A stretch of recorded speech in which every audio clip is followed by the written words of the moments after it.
Hi, I am planning to do two activities today, and I want you to guess what these two activities are based on the materials that I have prepared. The picture on this slide are the materials for task one, and these are the materials that I have prepared for activity two. Can you guess what is the activity based on the materials for task one? How about task two? What do you think am I planning to do? And which is easier to determine? Is it activity one or activity two? And why do you say so? Please pause this video and write your answers in the comment section. And thank you for participating in our online discussion. Now, I am sure that you were able to easily determine that my second task is to work on my garden because all the materials that I have prepared were all related to gardening. That was pretty obvious, was it not? Unlike in the first picture where the box is full of random materials, it made it hard for you to guess what I am planning to do. In the same manner, I am sure that you have experienced reading a text only to get frustrated and disappointed in the middle of the task because you find it unclear in terms of focus and intention. In other words, the writer's purpose cannot easily be determined because the information presented were like a combination of so many stuff, just like in the first picture that I have shown you previously. If the purpose of writing a paragraph is not clear for the writer, it will be all the more confusing for the reader. Hi, this is Ma'am Eve, and let us have another lesson for reading and writing where we make obvious the reading and writing connection. Plus, we will discuss how we can improve in doing these two very important activities. For this session, we will talk about the different patterns of paragraph development. Specifically, we will discuss how to compare and contrast patterns of written texts across disciplines. But before that, we need to identify first the pattern of development of a paragraph and then explain how the purpose of the writer can influence the pattern of development of a text. Let us have a quick review of some terms because they are part of the overall objectives. Compare means to note the similarities, and to contrast is to tell the differences. It is important to distinguish these two words because we read them most of the time, especially when we are asked to write an essay in response to a certain lesson. So, for example, compare qualitative and quantitative research, or contrast physiological development to that of cognitive development. So, knowing the differences will enable you to answer or do the task correctly. So, please take note of the differences, of the difference between these two words. I know that many of you are familiar already with this lesson, so it is important to note why do we need to study the different patterns of paragraph development. As a reader, why is it important to know the patterns of paragraph development? As a writer, why is it also important to know the patterns of paragraph development?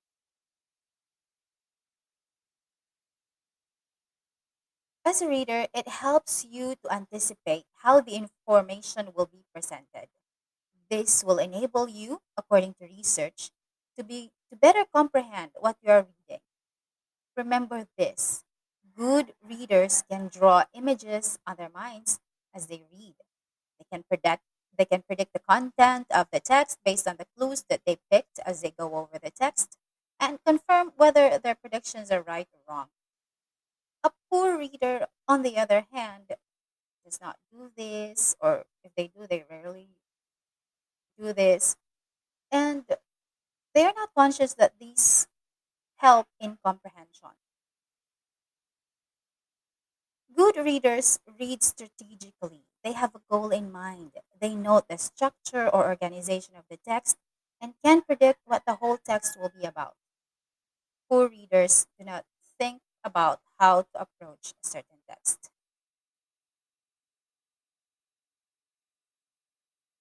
In the same manner, knowing the different patterns of paragraph development can help writers too. Good writers write strategically. They have a specific goal in mind. To say that you want to inform your readers, for example, about something is vague. Say, you want to inform readers about the rotation of the earth. That is very broad. You may want to narrow it down to a more specific purpose. Let's say, in paragraph one, you will define rotation, and then in paragraph two, you will explain the cause and effect of the rotation of the earth. And for paragraph three, you will devote paragraph three for to give examples of how knowledge of the rotation of the earth can be helpful to everyday lives.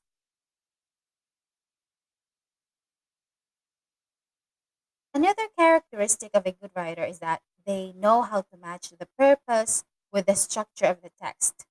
Good writers think about what pattern of development will help them achieve the goal that they have set even before the actual job of writing down their thoughts.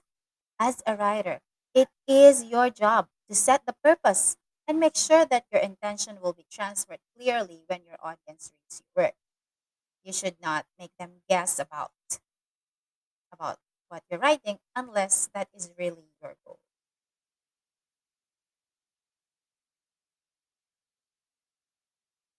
As a writer, let me emphasize that it is your job to facilitate understanding. You can do this by removing parts of the text that will not serve their purpose in achieving the goal of the text. So here are the different patterns of paragraph development. The first one is narration. We all know that stories are very uh, powerful tools to prove a point. You do not just tell a story just for the sake of sharing it. It may not be your personal story. You may have read it somewhere or you may just invent it. As long as it will help you drive your point, you can do storytelling. For, for example, your purpose is to prove that the Bible is the inspired word of God. You may approach it in several ways, but one way is to use narration. Then your approach that you will do is to share a story of a person whose life was transformed and inspired by the contents of the book. So let's have this example. The topic sentence is the Bible is the inspired word of God because it has the power to transform people's lives. Remember that the topic sentence is the controlling idea of the paragraph. Make sure that it is aligned to the purpose that you have stated in the beginning. And all of the supporting sentences should point to the topic sentence. Any sentence that does not support the topic sentence should be eliminated. Okay, let's read the supporting sentences. One of them is John Newton, who was once a trader of slaves. At the height of his career, he led 3 voyages trafficking Africans to the West Indies. However, after his conversion, he became a church minister and wrote the pamphlet Thoughts upon the African Slave Trade to campaign for the abolition of slavery. He became famous for his hymn entitled Amazing Grace. Can you spot the sentence that should be eliminated? Please type in the comment section which sentence do you think should be removed.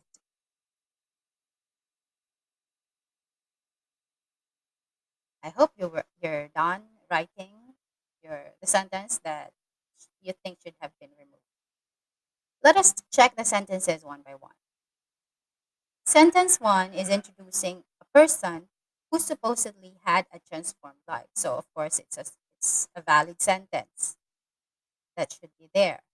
Sentence two tells how bad he was at the beginning. So this again is very important for your readers to know the transformation. They have to know how the person was before.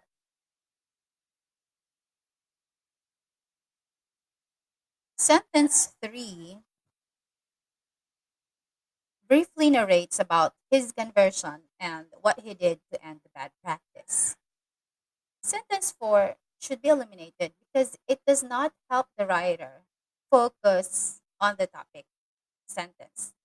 It may be a related detail, but it does not support the topic sentence, which is about the transformation. This detail, sentence number 4, details about John Newton being a good composer and not on his transformation. Remember, it may be related, but if it will not support your topic sentence, that should be eliminated. You may want to give more details if you're going to write this. You may want to give more details, but remember that you should filter which sentences should strengthen your topic sentence. So even if the detail is related, but if it will not support the topic sentence, it should be eliminated. Okay, let's move on to the concluding sentence. From being an instrument for slavery to becoming an advocate for slaves, this drastic change shows an inward transformation aligned to what the Bible teaches. The concluding sentence is just the repetition. So if you'll notice, it's just a repetition of the topic sentence, just in different words. This encapsulates the change in the perspective that happened to the character mentioned, which is the same idea that the topic sentence is conveying. So please take note of that. So this is now the edited version. The sentence that does not support the topic sentence has already been removed. Remember that I did not tell the story of John Newton just to let you get acquainted with him. I used his story to prove a point. Put that in mind when you use narration. The next type of paragraph development is definition. This explains or tells the meaning of a subject or a term. Defining a term is crucial in ensuring that the writer and the reader understand a certain term or word in the same way. In a debate, or even in an ordinary conversation, the persons involved should be in the same language game. It is difficult and pointless to argue or debate with someone unless the two of you are talking of the same thing. For example, I am sure you have read or watched certain people say that abortion is not murder or women should have a choice. If your intention is to prove or nullify these statements, it will be difficult or pointless without first defining what abortion is or what murder is.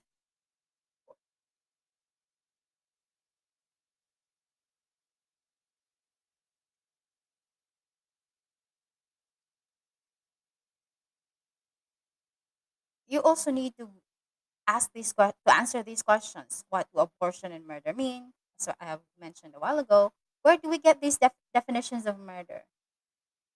Is Are these sources reliable? Where does life begin? And by what standard do women have to earn the right to make the choice?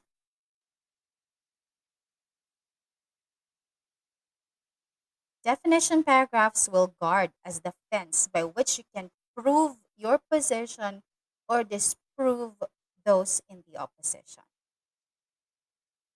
Can you write in the comment section how you define these terms? Remember, your working definition will reflect your position in the issue.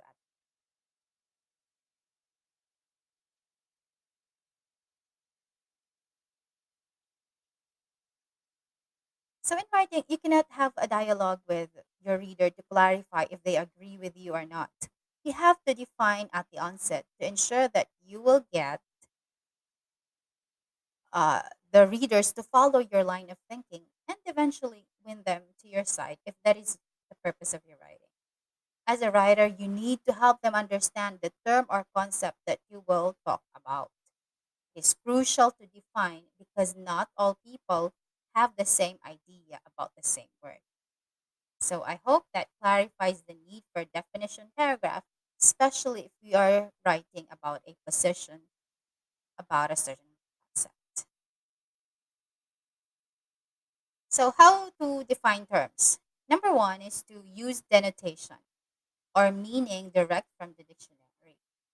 If you noticed, I defined the word denotation in my sentence using the word or. You can use that technique in giving denotation when you go and write your own paragraph. Another way is to use synonyms. The third way to define is to classify the word. For example, abortion is a medical procedure that is aimed at stopping pregnancy. In the first example, abortion is considered to be a part of a whole, that is, being one of the many medical procedures. For sentence number two, there are many types of abortion. These are blah, blah, blah. So in the second example, abortion is considered as the bigger concept, which which has many other subtypes. So you can use either of it. The fourth way is to use negation. The statement abortion is not murder attempts to define abortion by telling what it is not. However, as I have mentioned, this position or definition has to be proven because this is an opinion.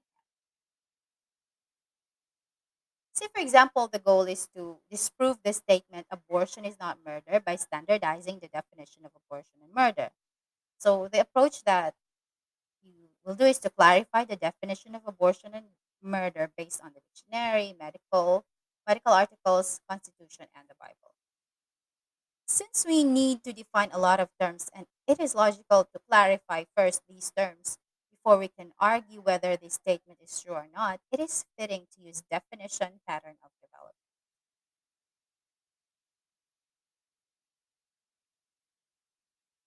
Okay, so let's take a look at this example. Who gets to define crucial terms such as abortion and murder? Can any person, depending on his personal opinion, impose his definition to others?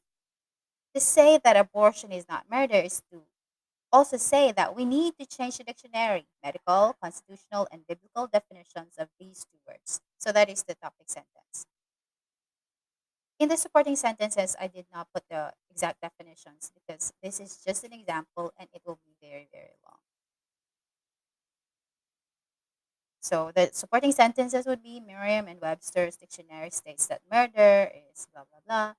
Also, medical books determine this as blah. So, in addition, the Philippine Constitution clarifies that to be considered as murder, there should be blah, blah, blah, blah. And then lastly, the Bible states that. So, for the concluding sentence, for any person to just make his own meaning of abortion and murder and impose them to others is implying that these four, which have a uniform definition, are erroneous. So, let me reiterate that the concluding statement is just a repetition of the idea of the topic sentence using different words. Remember, you use definition not just for the sake of complying with a specified number of words in your homework. You will use it to prove your point or position. The third pattern of paragraph development is description. This type is heavy on descriptive words for taste, texture, sound, look, smell, and other sensory details. It is like painting a mental picture.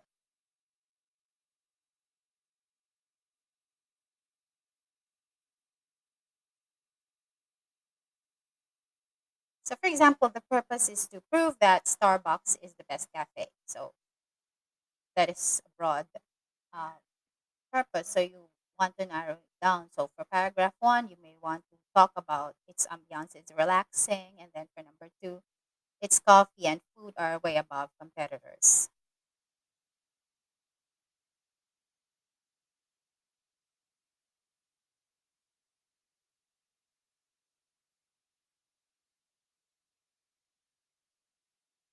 For example, you have to write about your favorite cafe and you know the descriptive paragraph works well with this theme. So as you will write, you will just have to ask yourself how are you going to describe it?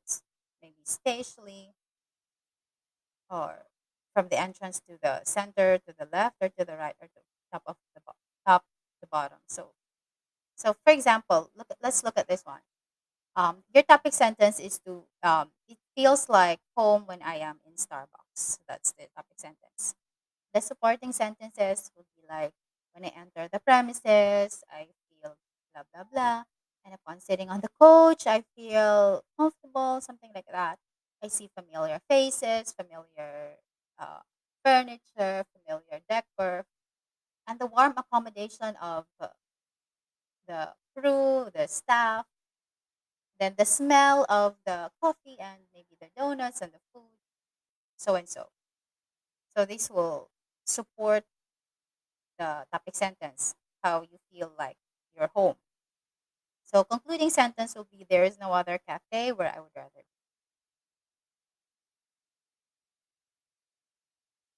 So again, when you describe because you want to prove a point. So the fourth pattern of paragraph or development is exemplification. Here you give examples to explain further your idea or to convince the reader that what you are saying is true.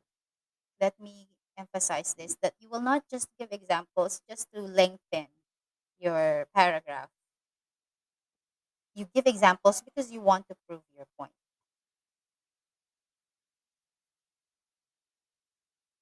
Let me give you an example. For example, the topic sentence is, aba, nakakabasa na pala ako, is not just humorous but also reflective in nature.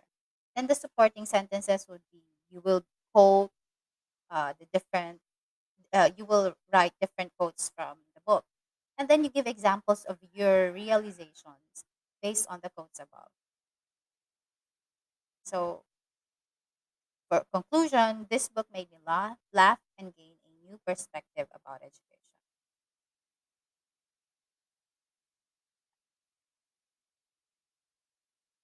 Of course, you have to show your in your supporting sentences what uh, what made you laugh, which sentences made you laugh, and then which sentences made you realize something.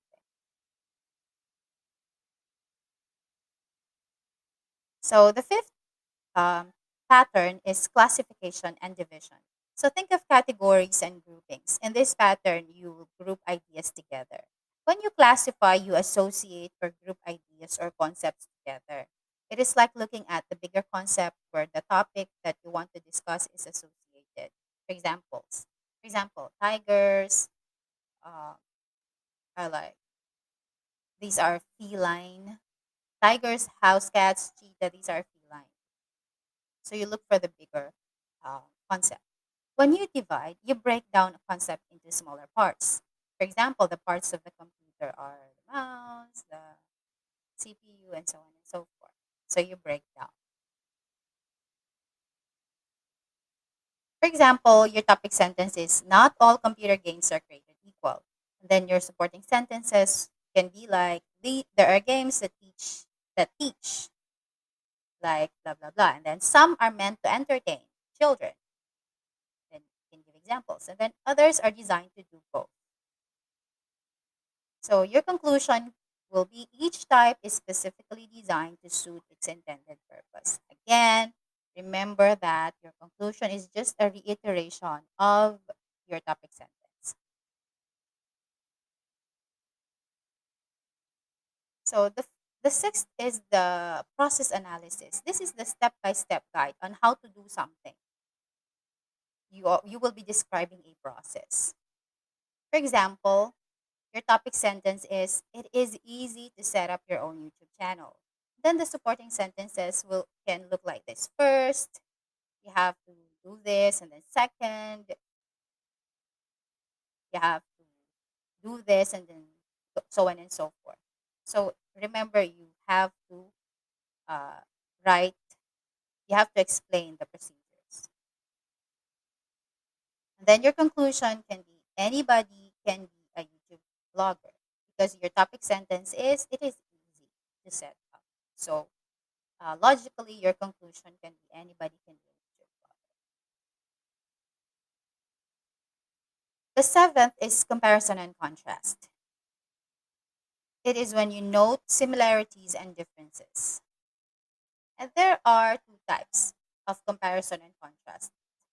Number for number one, you can do point by point paragraph where you compare or contrast item one and item number two side by side. Later on, I will give an example. For the block paragraph, for you will compare and contrast, for example, two items separately. For paragraph one, you'll just talk about item one, and then for paragraph two, you will talk about item number.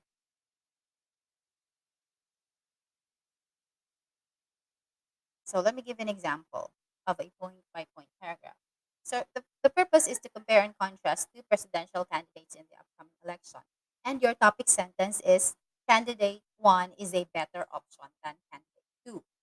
The supporting sentences can be candidate one and candidate two were both previously elected as lawyers, but the former formulated more beneficial laws than the latter. They were both involved in controversies, but only candidate who was proven guilty by the court.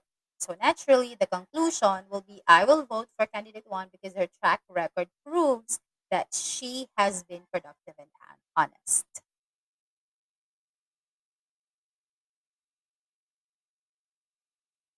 The last is the cause and effect. It can in other in other sources, they also call this causal analysis. So, in this type, you will discuss the cause and effect of a certain concept. You may start or emphasize the effect, or you may also do the opposite. You start with the cause, depending on the purpose of your writing. Some of the transition words that you will usually use here are because, since, due to, as a result, consequently, and therefore. For example, the purpose is to persuade readers to believe that, according to credible historical accounts, martial law is the reason for the economic decline of the Philippines. And then your topic sentence will be the declaration of martial law caused the decline of Philippine economics.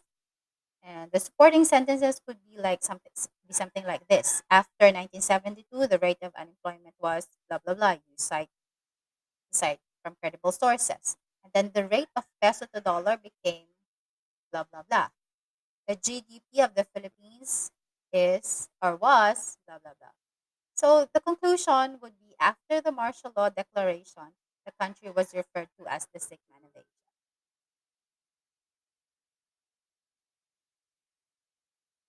So there we have it. We all had the 8 patterns of paragraph development, and these are narration, definition, description, exemplification, classification and division, process analysis, comparison and contrast, and cause and effect. So thank you very much for watching.